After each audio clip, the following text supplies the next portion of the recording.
Good morning प्यारे student and welcome back to my YouTube channel let's discuss. प्यारे student, आप सभी का स्वागत है हमारे यूट्यूब चैनल में। तो डियर स्टूडेंट, आज हम डिस्कस करने जा रहे हैं क्लास 10th का सब्जेक्ट हमारा सामाजिक विज्ञान होगा, जो कि वर्कशीट नंबर 65 है और ये 13 जनवरी 2022 के लिए है।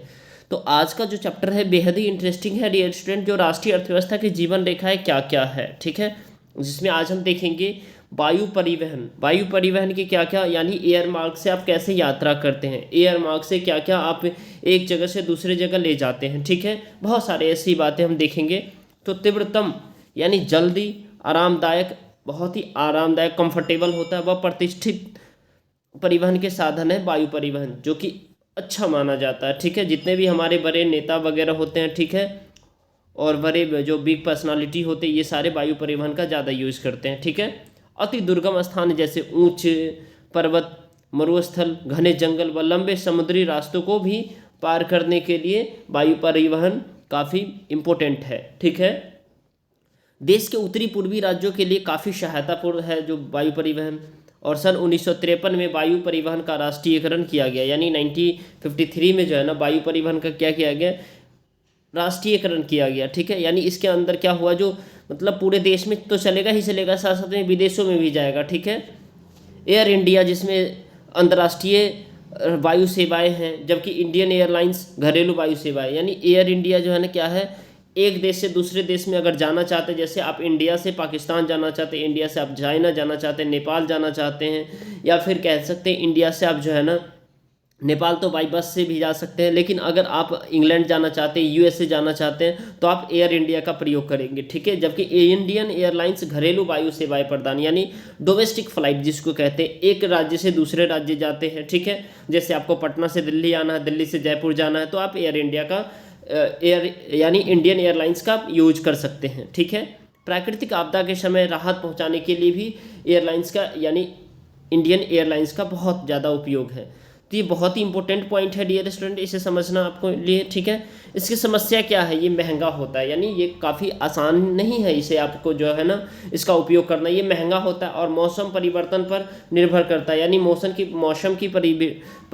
यानी परिस्थितियों पर ये निर्भर करता है। अगर वेदर खराब है ज़्यादा तो फिर ये उड़ नहीं पाएगा, ठीक है। अब इसके बाद नेक्स्ट है पॉइंट डियर स्टूडेंट, ये जो है संचार के साधन क्या क्या होते हैं। संचार के बेसिकली दो साधन होते हैं, एक तो निजी संचार होते हैं और एक जन संचार होते हैं, ठीक है। निजी संचार को पहले हम देखें, जिससे पहले क्या किया जाता था, कार्ड व लिफाफे बंद चिट्ठी पहली श्रेणी की डाक समझी जाती थी। यानी पहले जो है ना पुराने समय में, यानी हम कहें 1960 80 85 90 इवन 2000 के दशक तक में जो है ना पत्र ज़्यादा चला करता था। कार्ड, निजी संचार, यानी कार्ड व लिफाफे बंद में जो बंद चिट्ठी होती थी, ठीक है, उसको काफ़ी महत्व दिया जाता था। द्वितीय श्रेणी की डाक में रजिस्टर्ड पैकेट होता था, जिसमें किताबें, अखबार तथा मैगजीन ये सारे चीज़ शामिल था, ठीक है।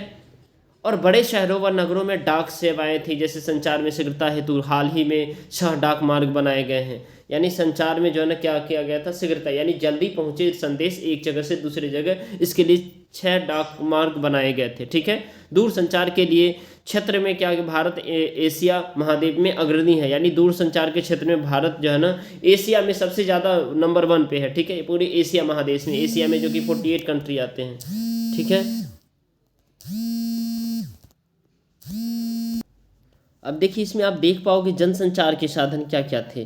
तो लगभग 100 से अधिक भारतीय भाषाओं में समाचार पत्र छपते हैं, यानी भारत में जो है ना कुल 1600 प्लस लैंग्वेज है हमारे इंडिया में, इससे ज़्यादा लैंग्वेज है।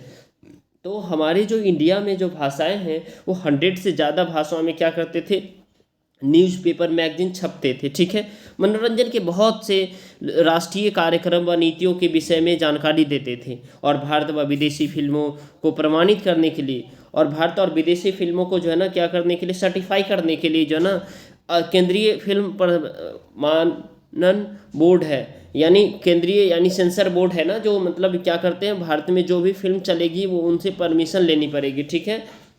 उसके बाद आकाशवाणी राष्ट्रीय, क्षेत्रीय तथा स्थलीय भाषा में देश के विभिन्न भागों के लिए विविध कार्यक्रम जो है ना प्रसारित किए जाते हैं, यानी अलग अलग राज्य के लिए अलग अलग भाषाओं में क्या किया जाता है, कार्यक्रम यानी जो मतलब प्रसारित किए जाते हैं, ताकि लोग उन भाषाओं के माध्यम से देश में चल रही जो है ना घटनाओं के बारे में, देश में चल रही जो है ना परिवर्तन के बारे में, बहुत सारे ऐसे शिक्षा के बारे में, सब के बारे में जान सके। ठीक है, समाचार के माध्यम से।